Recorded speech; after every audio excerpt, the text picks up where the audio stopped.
colegas asambleístas, al país que nos ve y nos escucha. Yo quiero empezar también expresando mi solidaridad con el compañero Esteban Melo, con todos los compañeros, compañeras y con el pueblo ecuatoriano y las familias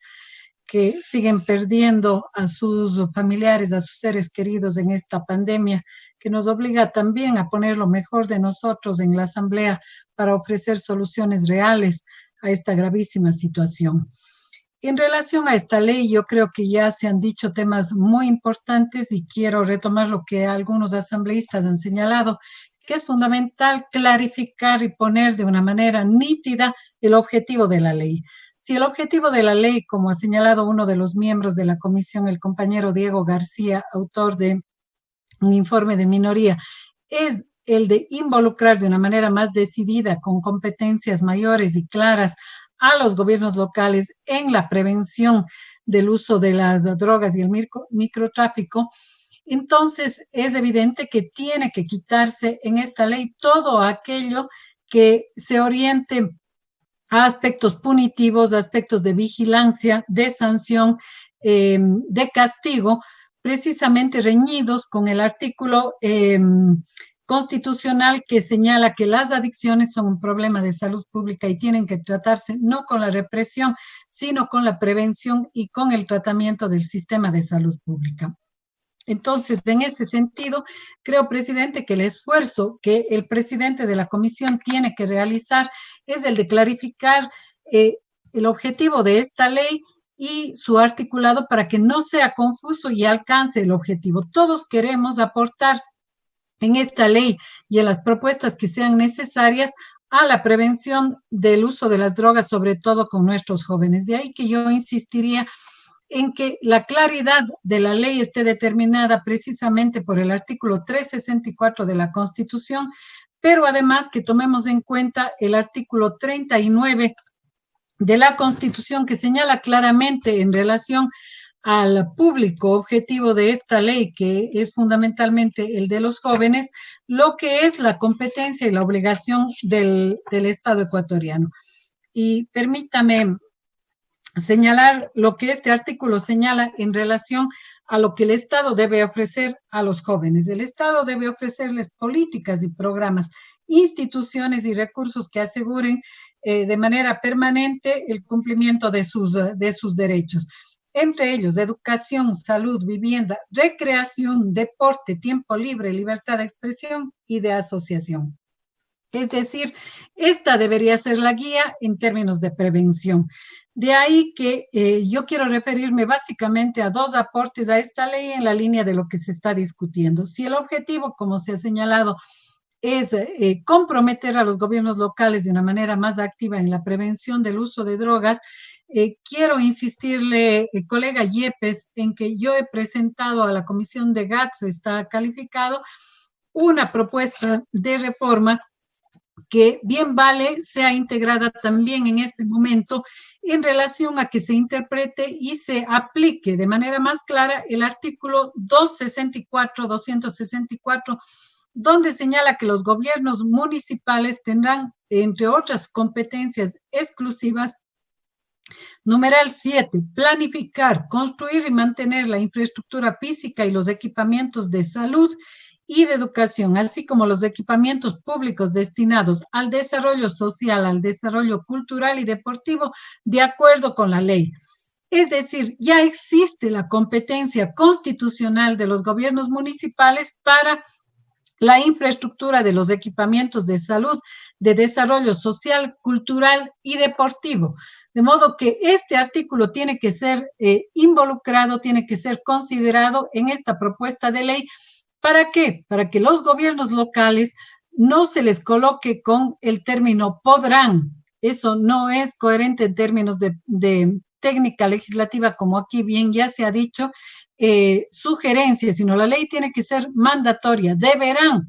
en conjunto con la autoridad rectora de las políticas de salud, que es el Ministerio de Salud Pública, construir los centros para el tratamiento de adicciones, para que efectivamente podamos apuntalar las políticas de salud mental. Y esa es mi segunda sugerencia. Debería constar un articulado específico para que el Ministerio de Salud desarrolle las políticas de salud mental que abarcan precisamente a las adicciones y en conjunto con los gobiernos locales se puedan dotar de los centros de tratamiento para las personas adictas, particularmente para nuestros jóvenes. Esto debería desarrollarse de una manera digamos, mejor y con una mejor redacción, precisamente en la ley para el compromiso de los gobiernos locales que ya tienen esto, según el artículo 264, como competencia exclusiva. Quiero también referirme al tema de la participación de los medios, tanto públicos como privados, en las campañas y en la tarea de educación en prevención de drogas. Lamentablemente, en el proyecto de la ley se hace una diferenciación absolutamente inexplicable entre la participación de los medios públicos con un 5% de contenidos educativos y la participación de los medios privados y comunitarios con un 2%. Esto es incorrecto, presidente y miembros de la comisión. Yo pido que se rectifique, pero además se señala que paulatinamente podrán ir reduciendo los contenidos alusivos a fomentar o a difundir esta pseudocultura relacionada con el mundo de las drogas. Todo el conjunto de telenovelas, series que idealizan a los capos de la droga, al narcotráfico, etcétera, que es tan dañino, sobre todo para quienes están en proceso formativo como nuestros jóvenes y que no tienen ninguna restricción en la televisión nacional. Yo quiero ahí citar el artículo 19 de la Constitución, señor presidente y colegas asambleístas, que indica taxativamente que se prohíbe la emisión de publicidad que introduzca la violencia, la discriminación, el racismo, la toxicomanía, el sexismo, la intolerancia religiosa y política y toda aquella que atente a los derechos. Por lo tanto, el articulado referido a los medios de comunicación y al papel del CORDICOM no debe sugerir